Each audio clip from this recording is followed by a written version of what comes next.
If it's going to be a difficult dialogue between us, it's not going to be helpful for you. Do you understand? Number 10, don't dispute the judge's questions.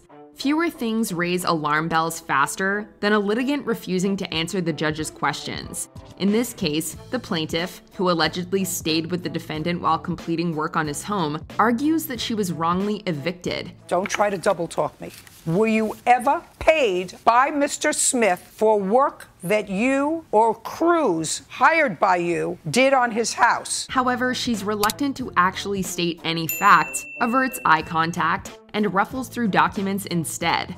Her argument has less foundation than the house she supposedly worked on, leading the judge to question her disability benefits. Now tell me why your disability benefits were cut off last year. That has nothing to do with this case. Oh, it has everything to do with this case. It takes a lot of guts or just plain stupidity to try and school the judge about legal proceedings. Plus, the plaintiff's cackle as her case gets dismissed is equally ridiculous. You may be hustling for a long time, Ms. Smith, but you don't hustle me. You don't hustle me. You don't answer my questions, your case is dismissed. Number 9, we're done. A surefire way to ensure your case gets dismissed is by talking back to the judge. This case about a car was crazy enough, with both litigants clearly unprepared to face the fearsome Judge Judy. What's wrong with you? It doesn't make sense. Is there something wrong with you? It doesn't make sense to me. It doesn't make sense. Because I had the car for a month. It was no longer my car, and if you were notified, they told you it was your car. The plaintiff struggles to listen while the judge explains what she did wrong. Her numerous attempts to interrupt are hilarious, but she probably should have just stayed silent, since she only contradicts herself. He does this for a living. This is the first time I've ever sold a car, so I asked him, is there anything I need? Just a second. You didn't tell me that you sold the car. You said that you traded cars. Well, we traded cars. Her attempts to argue back fall upon deaf ears, and even her look of disgust doesn't get the judge riled up even a smidge.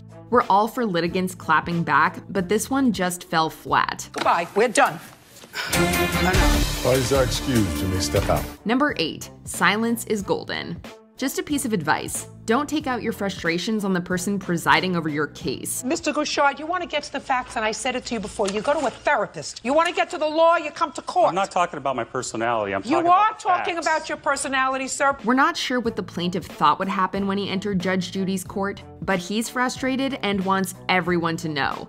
His overwhelming rage clouds his judgment, and he consistently mouths off, much to the judge's annoyance. Is the order that I just read hurting you? No, ma'am. Sometimes it's good just to be quiet. Now you'll have to give me the new order. It says the same thing. But it's just what we recently, through expert. All I'm telling you is sometimes silence is golden. If he'd heeded her advice and stopped talking, he actually would have won. After all, he'd given her all the proof she needed to rule in his favor. Instead, he shoots himself in the foot, leaving her with no choice but to dismiss his claim. You are so angry and need a forum for your anger. Correct. So badly. This is not it, Mr. Gouchard, and I understand you're angry. Unfortunately, sir, you picked the wrong forum. Your case is dismissed, that's all. Number 7, a heated debate. This case was a little different as it sparked a debate about legalizing certain substances. The defendants argue that people need drugs to deal with an unjust society. The economy's in the toilet. We've got a problem here with the people in charge of this country totally controlling the money. Please stop with the excuse. You're saying the abuse excuse again. Society is abusing all these people, which is why they're using drugs. One of their witnesses, an ex-dealer, says that he'd do anything to make money and doesn't care what happens after. It's clear that there are many vehement voices concerning this matter, and everyone wants their opinion heard. Europe, they legalize drugs all over. Let me explain something to you. Scum who sell drugs sell it because it's a fast buck. A court case isn't often open for discussion, but listening to everyone's impassioned arguments is particularly captivating. However, no matter how much they argue back, nothing can penetrate the judge's no-tolerance approach to selling substances. I believe that drug dealers should be lined up, not housed at public expense, in stocks throughout the country so that people will see that they will not profit. Number 6, what is rocket science? You know those moments that have you groaning out loud and rubbing your temples? Yep, this is one of those. The plaintiff wants reimbursement after her friend jokingly pushed her into a pool while she was holding her iPhone. Well, I mean, it was the atmosphere of the party. We were all pushing each other in. She didn't push anybody in. No. Grow up.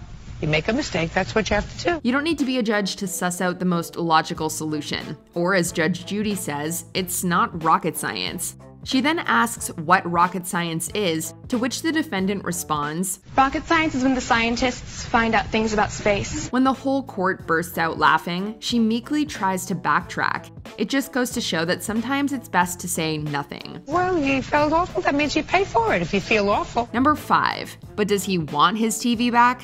In this preposterous discord between ex-partners, Judge Judy finds herself going head-to-head with an incessantly hard-headed litigant. She asks him if he wants his TV back, but something tells us that this was never about the television in the first place. No, I want what it's worth. You can't have that. That's denied. I don't think that's... I don't care what you think. Rather than answer the judge's pretty straightforward question, he argues back or poses questions of his own. Once that matter is settled, the whole argument starts again over a computer. Because if you were so angry about your computer, you would have stopped sleeping with her in February. Well, I cared about her February. at that time. In February. He's clearly come to court assured that the judge would rule in his favor. So when that doesn't happen, he refuses to go down without a fight. Fortunately, he's no match for Judge Judy. Do you understand what I'm saying? I understand what you're saying. Good. But Good. I don't think you understand what I'm saying. I don't care what you are saying. Number 4. Whose episode is it anyway? You should never try and out-sass the judge unless you want to live in infamy on the internet. While speaking to the defendant, she learns that he's fathered 10 children from about 4 different women, whatever that means. Perhaps if you stayed in school a little longer instead of stayed out of the bedroom, you'd understand better. He then tries to appropriately joke that one of those women is Sheindlin's daughter. As you can imagine, that does not go over too well with the no-nonsense judge. When she calls him out, he has an even snarkier response. This might be your show, but this is my episode. No. You don't have, listen to me. You don't have an episode. He got off relatively unscathed, given Judy's typical wrath, if you ask us. That doesn't mean he leaves in one piece either, which he probably deserved. You became responsible. Judgment for the plaintiff in the amount of $411.17. Step out. Parties are excused when they step out. Number 3, losers. To be honest, the defendant's attitude here is so perplexing that it's almost hard to believe that this is an actual Judge Judy episode. We were almost expecting dancing lobsters to enter at the end. It's that ridiculous. I was whipped with a belt by this boy. I was spit in my face. She just makes it seem like it's all about her. I asked them to leave, take their baloney elsewhere. The defendant, until now, hasn't exactly proven to be the sharpest tool in the toolbox. When the judge asks her why she cursed at the plaintiff and his friends, her answer just tips us over the edge. Because they're losers. Do you get it? Do you get it? The best part is the look of shock on the defendant's faces when things don't go their way. Well, you know what they say, you win some, you losered some. He can take his poor $4 because she doesn't work and go friggin' have fun with it. This was his day. Number 2, the judge hears all. Just a little lesson in Courtroom 101, the judges say is final. And some extra advice for anyone seeking Judy justice, this judge hears everything. Do we understand each other? Honor. That's it. Perfect. In this case, the defendant digs himself into a hole when he audibly rejects her ruling about a dog. Do you understand? You are not getting anything. Do you understand? Yes. Perfect. We're done. Thank you. He probably thought he'd outsmarted her by muttering his indignation under his breath, but we guess he forgot he was mic'd up. The judge heard him, the plaintiff heard him, the whole court heard him, and we most definitely heard him. It's one of those moments where seeing the judge turn on beast mode is incredibly gratifying. She placed him under her metaphorical gavel and came down hard. You abide by my decision. Number 1, don't push back, just push off. Judy has very little patience for disrespectful or aggressive litigants. Listen to me. Because he has a big mouth, I'm awarding you a judgment against him for $450. Now you can take your blue shirt and go outside, and I'll deal with the rest of them. In this case about gun ownership, a member of the defendant's party gets kicked out for mouthing off. His buddy reacts with a pretty ominous statement directed at Sheindlin. Better watch him. Aggressive and you never nasty. know what people do these days. Nasty. Well, aggressive and nasty. She orders him ejected as well, but in an attempt to have the final word, he suggests that one should take a test to become a judge. Perhaps his smart mouth would have more impact if he, A, was familiar with the State Bar Association, and B, knew how to open a door. You push. Out. His second attempt at firing back gets drowned out by the sound of the audience's laughter. Did you enjoy this video? Check out these other clips from MsMojo and be sure to subscribe and ring the bell to be notified about our latest videos.